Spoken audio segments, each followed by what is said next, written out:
when I wanted to travel. I traveled when I wanted new shoes, I bought them. When I wanted a new phone, I got the best one.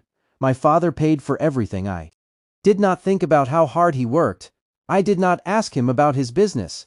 I only enjoyed my life. I only thought about today. I never thought about tomorrow. One day my father called me. He looked serious. He told me to sit down. He said, "Son, we need to talk." I smiled and said, "Yes, father." But his face did not change. He was not happy. He was not joking. I felt a little nervous, but I did not know why. My father was always kind. He never said no to me, but that day something was different. He took a deep breath and looked at me. "You are not a child anymore," he said. "You must think about your future." "You are not a child anymore," he said. "You must think about your future." I laughed and said, "Father, I have everything I need." He shook his head. "No, my son. You have everything because I work hard, but life is not always easy. One day things may change." I did not understand. I thought he was worrying for no reason. I smiled and said, "Do not worry, father. Nothing will change." He did not smile back. He looked at me for a long time. Then he said, "We will see." I did not know what he meant. I thought he was just in a bad mood. I stood up and left the room. I did not think about his words. I went out with my friends. I laughed. I spent money. I did not know that my life was about to change. The next morning I woke up late. As always, I stretched and picked up my phone. There were many messages from my friends. They wanted to go out.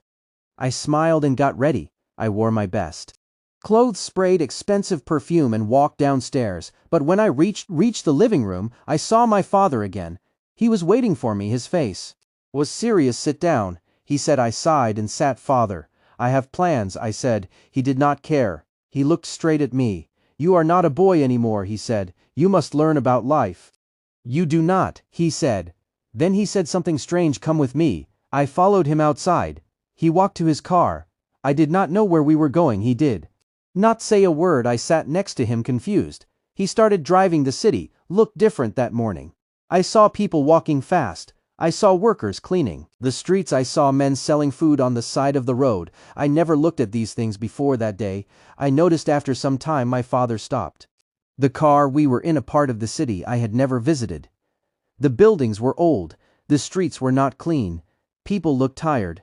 My father pointed at a man selling fruit. "Look at him," he said. "He wakes up at dawn. He works all day. He does not rest. He does not complain. He works to feed his family." I did not say anything then. My father showed me a small shop. Inside, an old woman was sewing clothes. She has been working for 40 years. He said she does not have much money, but she works hard every day. I looked at the woman. She was tired, but she did not stop. She kept working. I had never seen people like this before. I had never thought about them. My father turned to Meadow. "You see now," he asked, "life is not easy for everyone. Some people work hard every day. But you, my son, have never worked as a single day." I felt strange. I wanted to say something, but I did not know what to say. I looked away. For the first time in my life I felt small. I felt different. Something inside me had changed. We got back into the car. My father did not speak. He just drove. I sat quietly thinking. The images of the man selling fruit and the woman sewing clothes stayed in my mind. I had never thought about people like them.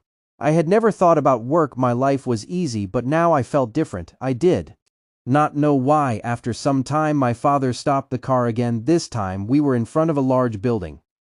It was his office. I had been there before, but I never stayed long. I only visited when I needed money. My father got out. "Come," he said. I followed him inside. The office was busy. People were walking fast. Phones were ringing. Papers were everywhere. My father took me to his office. He sat down and looked at me. "Do